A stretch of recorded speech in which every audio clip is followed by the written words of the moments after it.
Good morning from Shenyang. I'm reporter Hui'ao here in the capital city of northeast Liaoning province.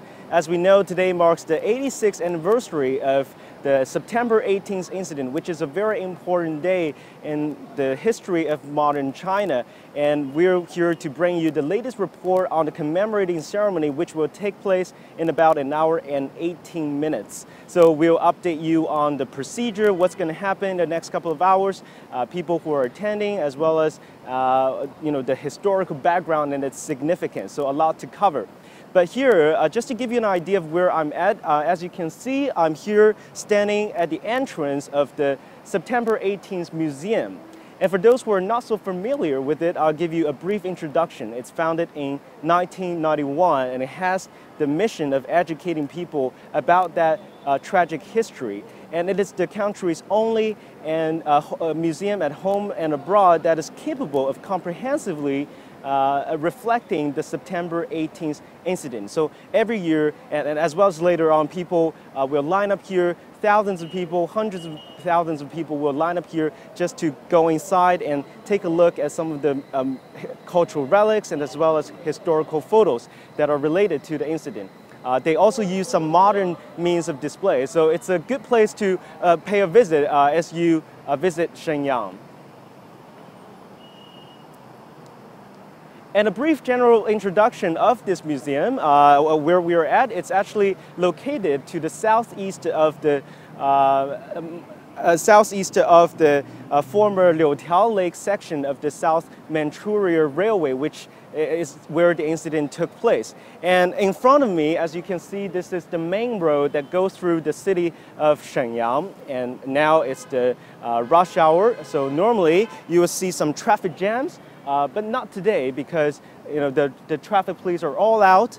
As we are seeing, students are walking over to the square of this museum. There are the representatives from local middle schools and high schools, and they will be part of the ceremony as well.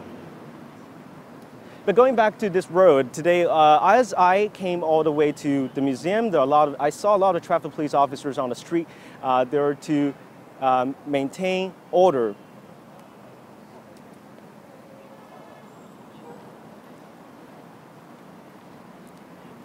And normally there are a lot of cars, but you don't see that many here today because it's a restricted area reserved for the commemorating ceremony. In fact, a lot of personnel were deployed to make sure the order is maintained.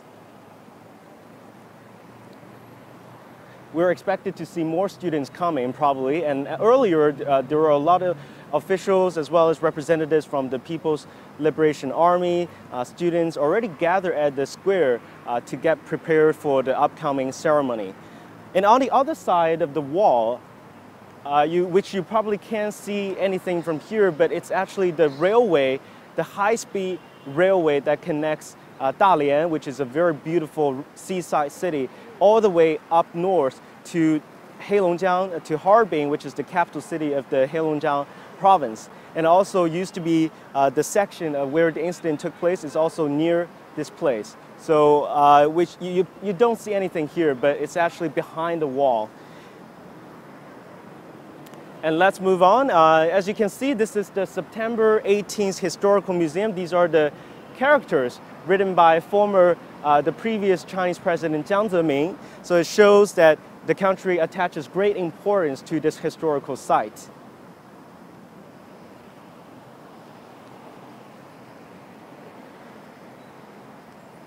And on the left-hand side, there's a contributors list. We'll walk over, but at the moment, I'll give you a brief introduction of what's going to happen in the next couple of hours. So as we speak at the moment, officials from provincial governments, representatives from the Liberation Army, People's Liberation Army, as well as university students and pupils have already gathered at the square of the September 18th Museum. And later on, at 9:18, the exact minute, the ceremony will begin. Well, first of all, someone will give a speech from government officials will give a speech, and then the ceremony was started by a very distinctive a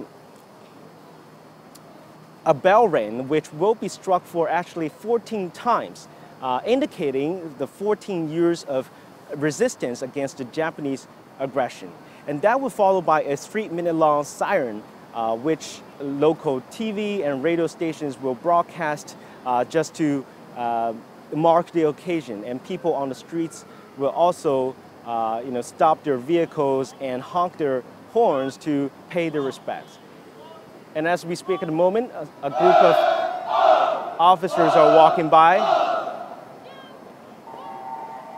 as well as some female officers.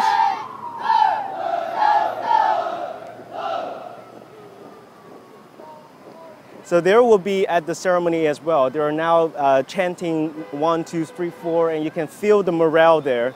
And let's move over to the contributors list and see who made some contributions.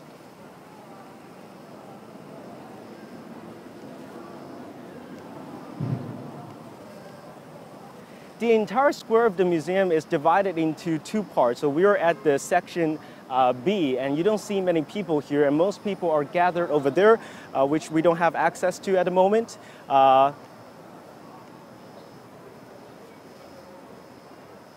So here it says September 18th Historical Museum and Engineering Process, the contributors list. So some actually donated more than others. You see some residents, for example, I see it right there, the residents from Guangdong province, they have made contributions to this museum for about 10,000 RMB.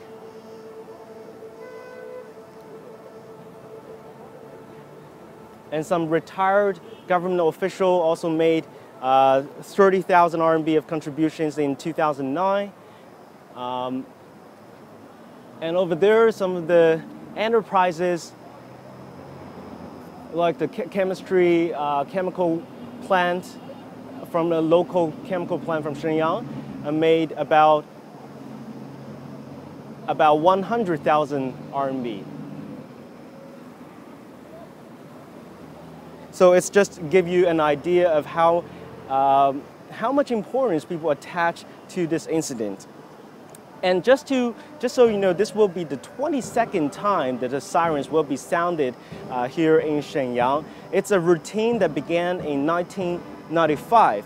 And ever since then, Shenyang has been holding ceremony to commemorate the September 18th incident. And although the anniversary is held every year, it's marked each year, it still holds as much significance and relevance today. I don't know if you can hear, the choir is playing the national anthem, so that will also be part of the ceremony as well.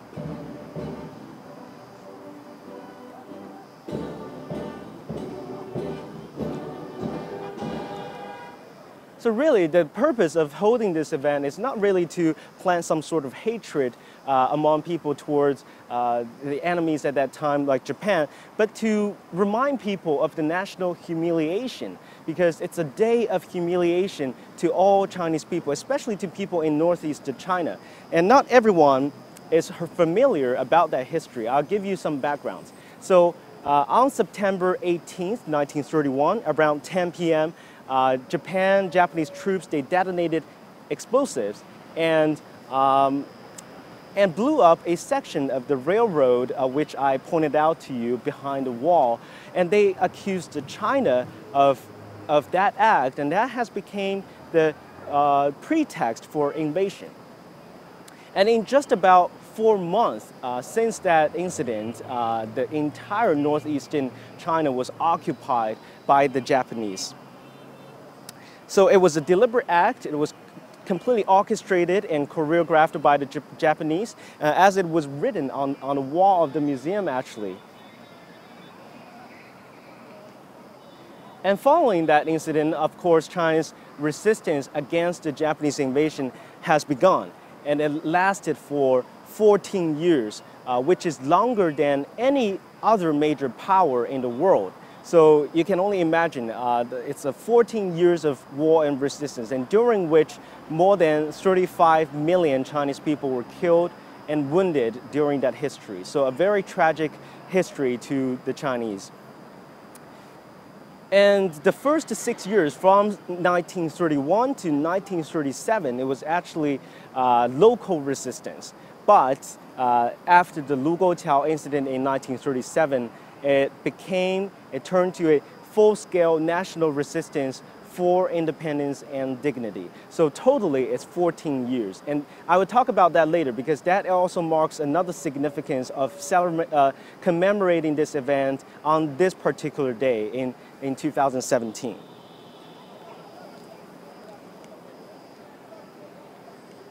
And many Chinese people today still wonder, how could it happen? For a nation as big as China, what led to this event? How could a big country like China, be occupied? Or at least the entire northeastern China was occupied by the Japanese in just 4 months following that incident.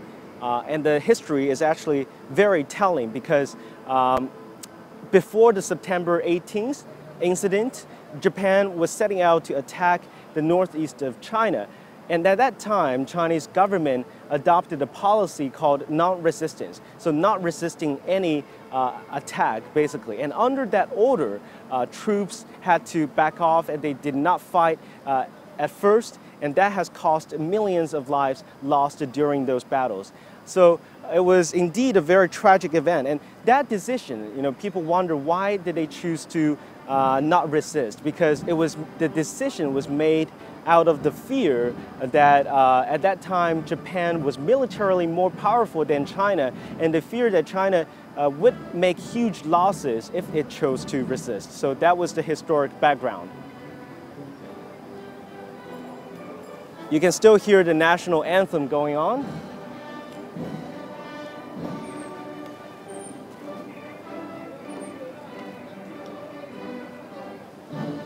I don't know if you can see it from here, but students, officers, and some security persons are all lining up already.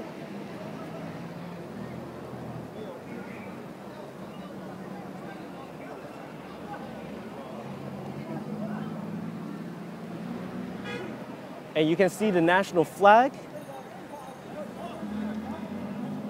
And on the side of the museum, there are some craters.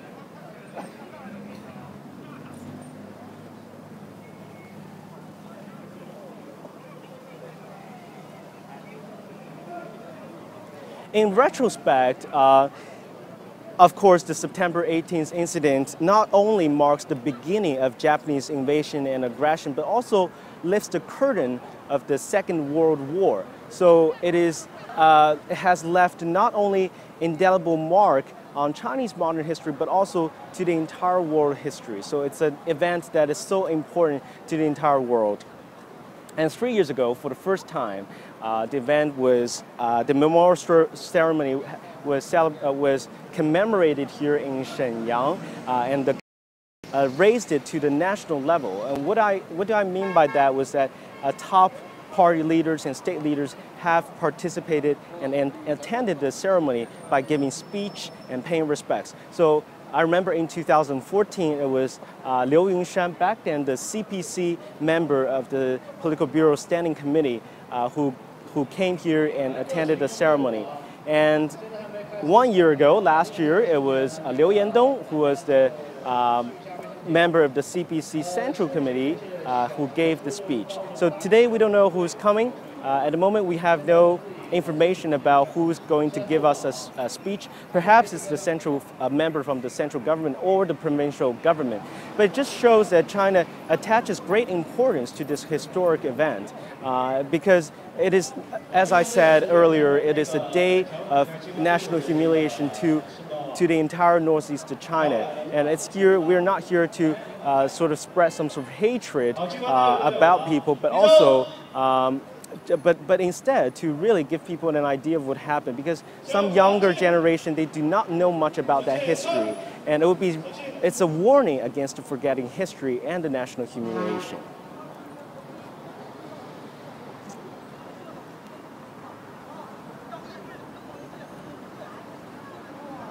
I don't know if you can see it from here. Some of the residents in Shenyang are also trying to take a look into what's happening here at the square. A lot of people are lining up, as well as there's a little balcony over there. Earlier, people were taking photos off that balcony. Well, it is also worth noting that this is the first time that China is commemorating this event since it revised its historic textbook, which earlier uses the term called 8 years of war of resistance against the Japanese aggression. And now they adopt this new term called 14 years. So why was it 6 years longer? As I explained earlier to you, it was a local resistance at first, and then it turned to a national scale, a full scale of national resistance for independence and dignity. And many historians say it's actually conforming to the historic reality that China actually, the Communist Party of China immediately after the September incident issued 5 documents opposing the Japanese invasion. And among some of the armies, for example, like at that time, the anti-Japanese forces, like the Northeast and anti-Japanese United Army, was also led by the Chinese Communist Party of China. And while the length of that period was revised,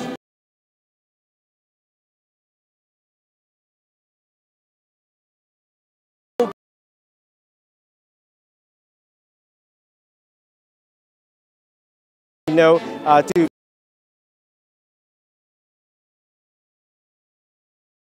what happened and ensure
commemorating this event since the history wall of resistance against Japanese aggression, and now they adopt this term called 14 years. And even though despite that was revised, it still holds the same significance. It's important to the current affairs at home and abroad, as Chinese President Xi Jinping reiterated over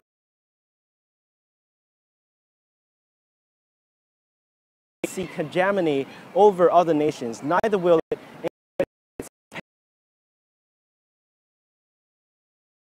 The biggest takeaway from remembering or commemorating the September 18th incident, which many consider as the